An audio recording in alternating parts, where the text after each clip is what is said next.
যতক্ষণ সময় ছিল তখন বইছি, যাইতে সময় হেঁটে 3 রোজা করতে হবে, গ্যাস না লইলে রাখতে করা লাগবে না। যেই কথাটা বলার দরকার,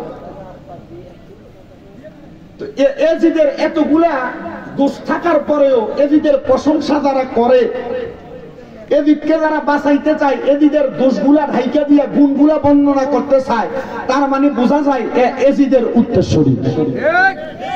ঠিক আছে না? আসেন আমার ওয়াজ থেকে একটু জিনিস একটু বোঝার চেষ্টা করেন তো। কেন এজিদ খারাপ? তাহলে ভালোটাকে নবী মুহাম্মদ সাল্লাল্লাহু আলাইহি সাল্লাম ঘোষণা করছে।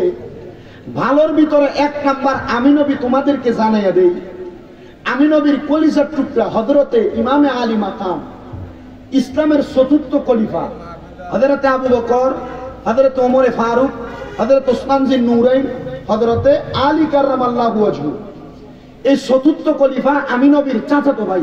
নবীর কি ভাই? হযরতে আবু তালেব রাদিয়াল্লাহু তাআলা। আবু তালেবের সন্তান কে? হযরতে আলী রাদিয়াল্লাহু তাআলা। জিনার জন্ম হয়েছিল কাবা ঘরের ভিতরে। সুবহানাল্লাহ কোন? জন্ম কোথায় হয়েছে? কাবা ঘরের ভিতরে। যে আলী রাদিয়াল্লাহু তাআলা আনহু জন্মের পরে ওনার চোখ খুলে নাই যতক্ষণ নবীজির চেহারা মুবারক না দেখছে। এই আলী রাদিয়াল্লাহু তাআলা আনহু ততক্ষণ পর্যন্ত মুখ দিয়া কথা বলে নাই যতক্ষণ জবান দিয়া রাসূলকে ডাকছে। এই আলী রাদিয়াল্লাহু তাআলা আনহু ততক্ষণ পর্যন্ত কথা বলে নাই যতক্ষণ না রাসূলের জিহ্বা মুবারক আলী রাদিয়াল্লাহু তাআলা আনহুর মুখ মুবারকে ঢুকছে।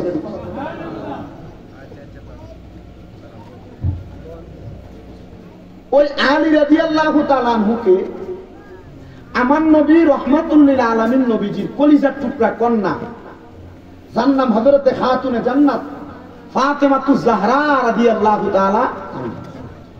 এই রহিমপুর এলাকার যে মা বোনের আমি শামীম রেদার ওয়াজ শুনতেছেন, মা আপনারা যে স্বামীর খেদমত করেন, যারা করে তারার কথা কই, স্বামীরে যে মহিলারা লইয়া করে এই মহিলার কথা কিন্তু বলতেছি না, মনোযোগ দিবেন।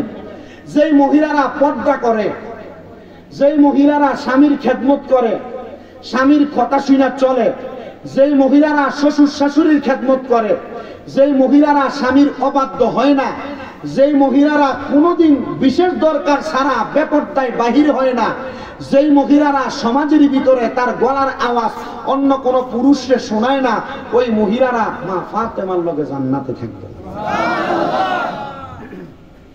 আচ্ছা এবার চিন্তা করেন, যাদের ভালো গুণ আছে তারা ফাতেমার সাথে জান্নাতে থাকবে, কিন্তু যেই মহিলারা স্বামীর কথা শুনে না, স্বামীরে ধমক দিয়া কথা বলে, শ্বশুর শাশুড়িরে বাদ দেয় না বা এক লগে খাইতে চায় না, যেই মহিলারা বেপরদা ঘোরাফেরা করে, কোম্পানিগঞ্জ বাজার টু মুরাদনগর বাজার তারা ঘাইট চালায়, যেই মহিলার গলার আওয়াজ এই বাড়ি থেকে 3 বাড়ি দূরে শোনা যায়, যে মহিলা দামাইরে গোলামের ফুট করে গালি দেয়, আচ্ছা কোন এই মহিলা কি মা ফাতেমার লগে জান্নাতে যাওয়ার অধিকার রাখে?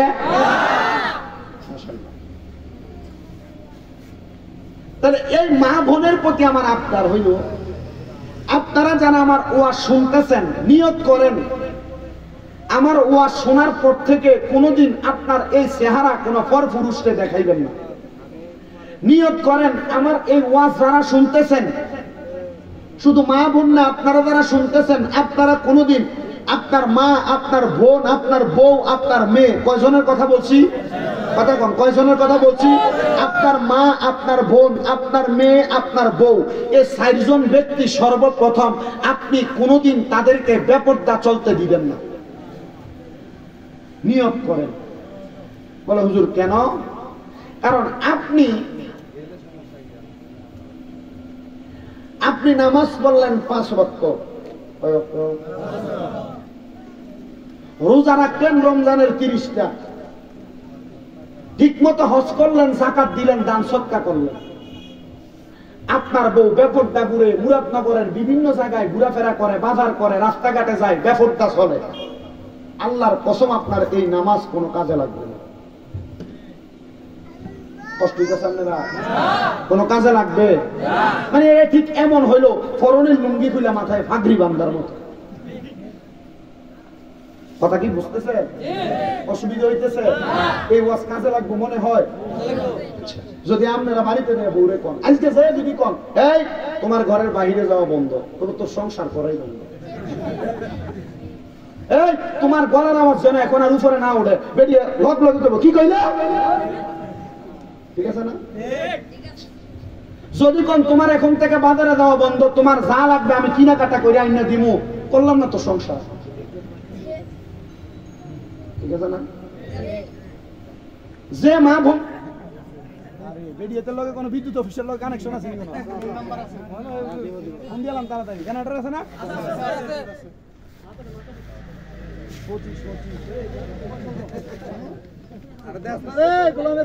সবাই বলেন লা ইলাহা ইল্লাল্লাহ, লা ইলাহা ইল্লাল্লাহ, লা ইলাহা ইল্লাল্লাহ, লা ইলাহা ইল্লাল্লাহ, লা ইলাহা ইল্লাল্লাহ,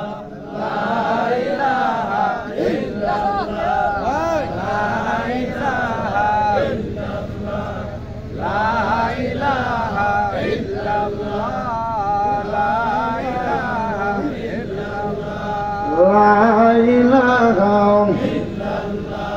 লা ইলাহা ইল্লাল্লাহ মুহাম্মাদুর রাসূলুল্লাহ সাল্লাল্লাহু আলাইহি ওয়াসাল্লাম।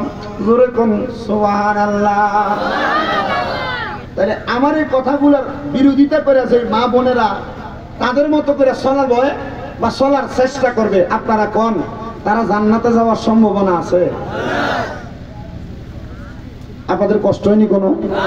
ওয়াজ বুঝতে অসুবিধা হইতেছে কোনো?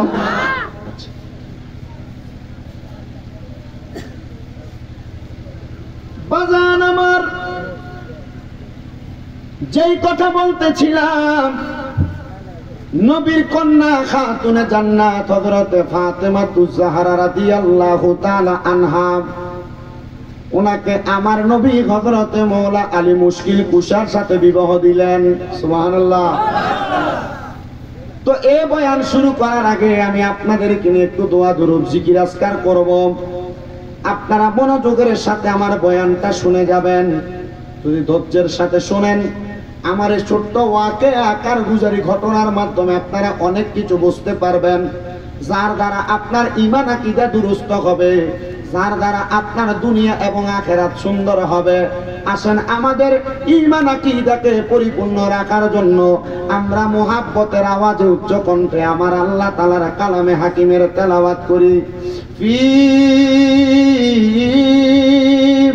শান হাবিবিহি ওয়া মাহবুবিহি ওয়া মা'শুকিহি মুখবিরান ওয়া আমিরা ইন্নাল্লাহা ওয়া মালাইকাতাহু ইউসাল্লুনা আলান নাবিয়্যি ইয়া আইয়ুহাল্লাযীনা আমানু সাল্লু আলাইহি ওয়া সাল্লিমু তাসলিমা।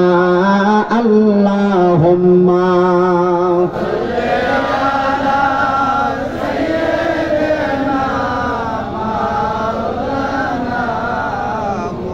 ওয়া আলা আলিহি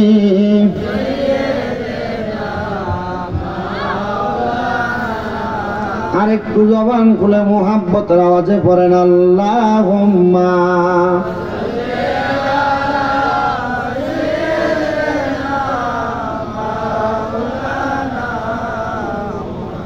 ওয়া আলা আলি সাইয়্যিদিনা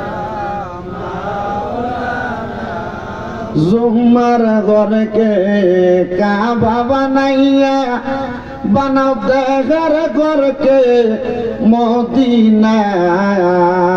বলেন জুমার ঘরকে কাবা বানাইয়া বানাও দেখার ঘরকে মদিনা। যায় নামাজ সাইয়ার দেখো কত সুন্দর মদিনা। আল্লাহুম্মা জোরে ঈমান তাজা হবে, মুহাব্বত নিয়ে পড়ে। মাওলানা মুহাম্মদ ওয়া আলা